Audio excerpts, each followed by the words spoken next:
Assalamu alaikum wa rahmatullahi wa barakatuh. Welcome back, my dear brothers and sisters and viewers of Iqra TV.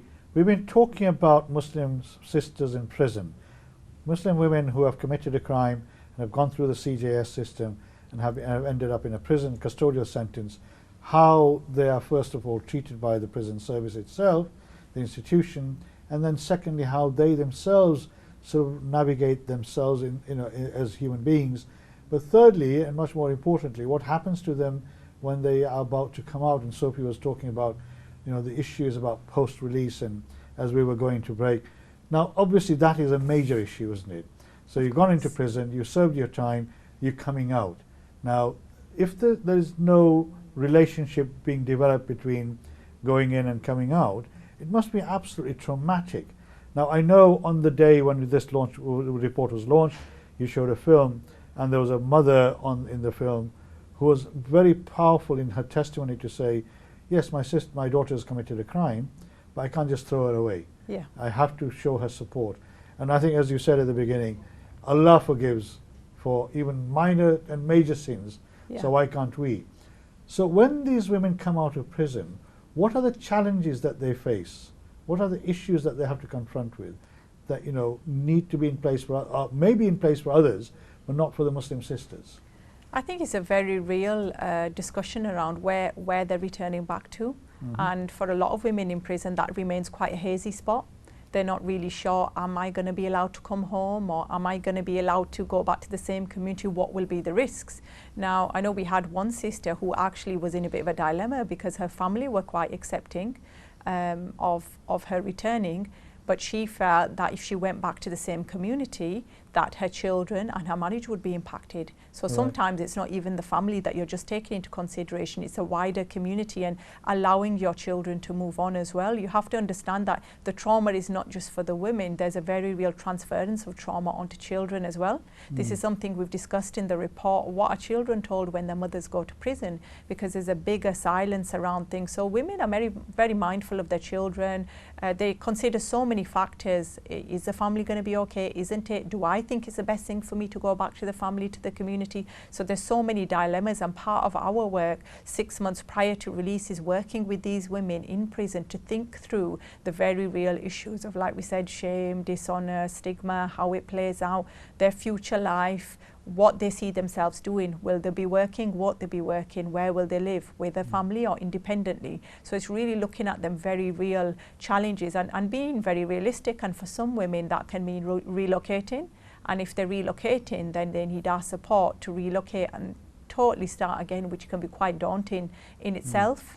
And quite a scary prospect. So I mean, with a lot of women, the initial needs that they do have are housing and benefits. That's the same for any women, and not all women are sent out to houses. Actually, some of them go to approved premises, which is like a hostel type of a setting before they can go home. I know some families have had some very real challenges trying to understand why their daughter would do a sentence.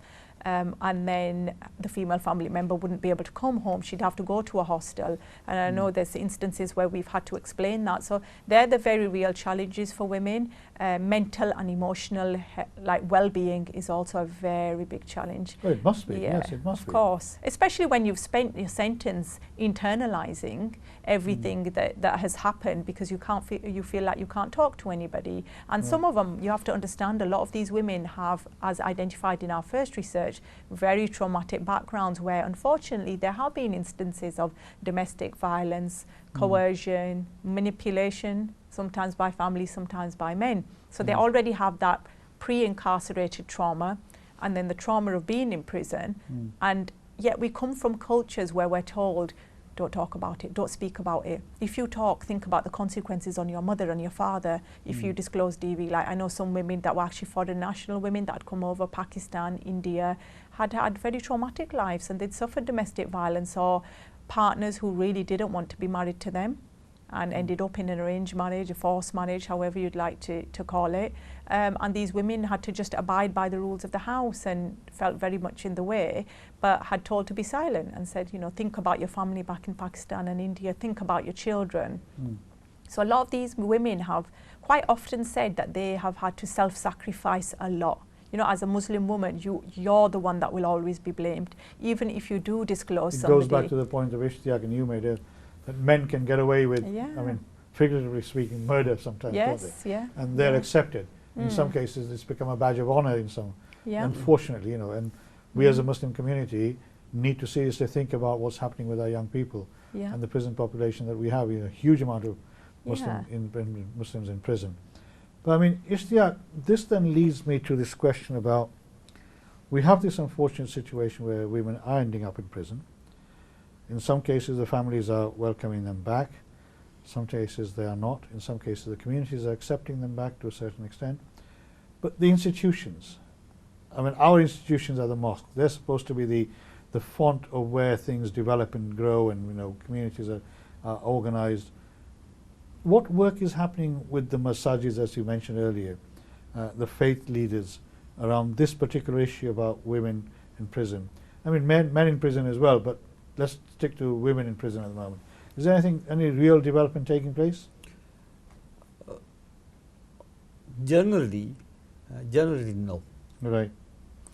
The criminality issue is not on our radar. It doesn't get really talked about. It doesn't get really discussed, with occasional references here and there from Imam Sahib on a Friday sermon.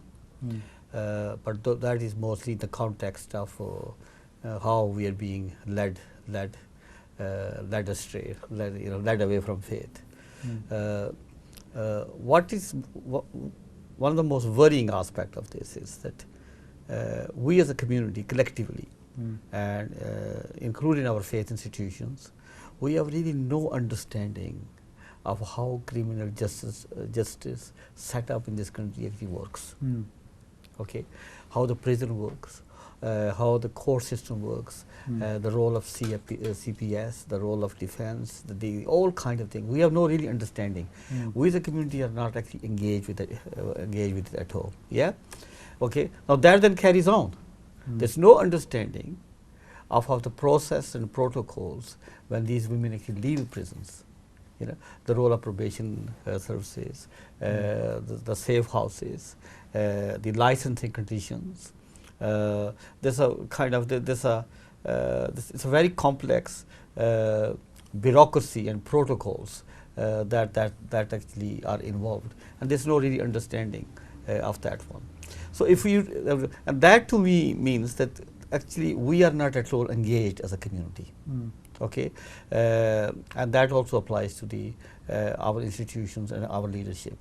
Right. Okay, where we have gone out to imams and to masajids, because some of our beneficiaries, women, wanted faith counseling, faith support, faith guidance. Where we have gone and explained, the response has been very positive. Right. Very positive. Now that suggests to us that we need to do a lot more work in educating, raising awareness, and taking our faith institutions, the imams, into confidence. So are these the masajids themselves setting up provision for faith counselling? Now, I just made a note of that to ask you that question while you were talking, before you started talking, that counselling support services generally is lacking in our masajids. There's no doubt about it. But are you saying that where you have managed to go out and explain that these masajids are now putting in place some sort of provision to provide faith counselling? They are more receptive. Right. Okay, and they have, where we have asked, made provisions Right. to accommodate our service users, our Right. women. We're going to them, but that is where we have been proactive. Right. We have gone out to them. Right. And say, this system needs your advice, needs your guidance. Can you actually spend some time or spare some time to talk to her?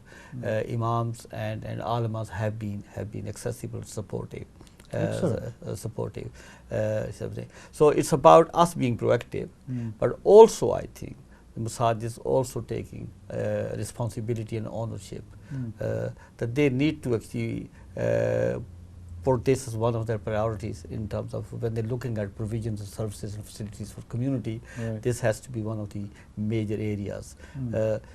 We have I think a distance to travel Oh, in that definitely. I in think that defi- respect. I in think that respect, definitely. yeah. I mean, in the sense that most massages don't even have a counselling service as such, you know, except the imam might have a personal ability to talk to individuals. Just to unpack that, because Yeah. I think it's important, because Masajid community itself is very diverse. Okay, and I've said this on a previous occasion on this very program, and I say it again, that when you talk about massages, you're talking about a small terrace house Yeah.